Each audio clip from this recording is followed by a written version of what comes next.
लद्दाख की बर्फीली चोटियों पर खूब अंधेरा रात, हवा में सिर्फ सन्नाटा और ठंड की चुभन, लेकिन छुपे हुए खतरे की आहट। कोई नहीं जानता कि ठीक उसी वक्त सीमा पार से सैकड़ों पाकिस्तानी सैनिक बर्फ में छिपे भारत की जमीन पर कब्जा जमाने को तैयार हैं।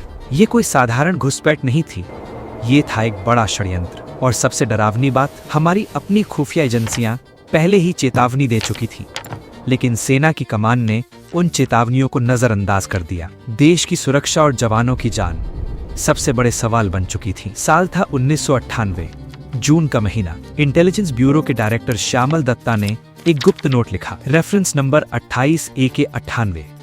उसमें साफ साफ चेतावनी थी, कारगिल सेक्टर में पाकिस्तानी सेना की असामान्य गतिविधियां बढ़ रही हैं। पाकिस्तानी सैनिक नियमित फौज के रूप में तैयार हो रहे हैं। स्कर्दुक एयरबेस पर फाइटर एयरक्राफ्ट की आवाजाही तेज हो गई है। ये रिपोर्ट प्रधानमंत्री, गृह मंत्री, कैबिनेट सेक्रेटरी और डायरेक्टर जनरल मिलिट्री ऑपरेशंस तक पहुंचाई गई, लेकिन आर्मी कमांड में इसे सिर्फ एक और घुसपैठ की खबर समझ लिया गया। कोई एक्शन नहीं, कोई अलर्ट नहीं। फिर अक्टूबर 1998 आया। IB की दूसरी रिपोर्ट, ऑलथिंग थांग में पाकिस्तानी मिलिशिया को कारगिल घुसपैठ के लिए ट्रेनिंग दी जा रही है। उसी महीने तीसरी रिपोर्ट, पाकिस्तान रिमोटली पिलोटेड व्हीकल्स यानी ड्रोन से कारगिल इलाके की जासूसी कर रहा है। रिसर्च एंड एनालिसिस विंग यानी रॉ ने भी अपने हाफ ईयरली असेसमेंट में लिखा, पाकिस्तान एक लिमिटेड स्विफ्ट ऑफेंसिव लॉन्च कर सकता है, लेकिन सेना की हाई कमान ने इसे खारिज कर दिया। उनका मानना था, परमाणु हथियारों के बाद पाकिस्तान इतना बड़ा रिस्क नहीं लेगा। बस घुसपैठ, वो भी कश्मीर घाटी में। कारगिल, वहां तो सिर्फ बर्फ और खाली पोस्ट्स हैं।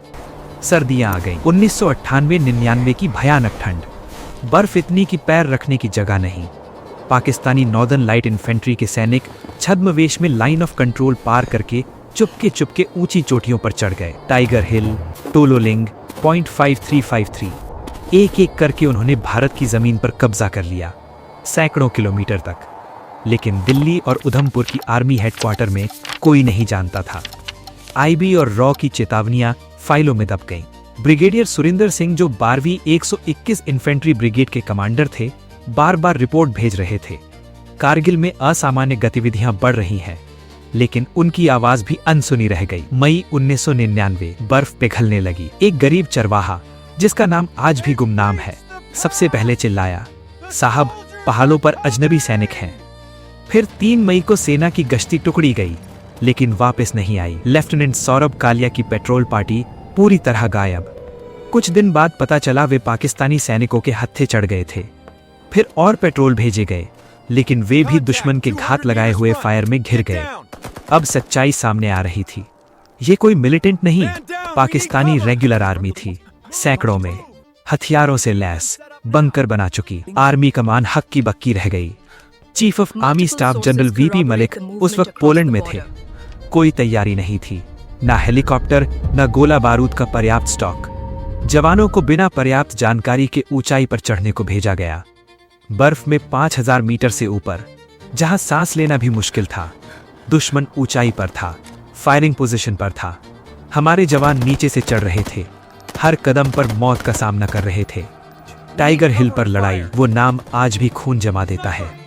एक एक इंच जमीन के लिए सैकड़ों जवान शहीद हो रहे थे, लेकिन फिर भी जवानों ने लड़ाई लड़ी। ऑपरेशन विजय शुरू हुआ। तोपखाने गरजे, एयरफोर्स के MiG-21 और मिराज ने आसमान से हमला बोला। बर्फ में खून बहा। माँ बहनों ने अपने बेटों की अंतिम विदाई देखी। पत्नियों ने विधवा होने का दर्द सहे।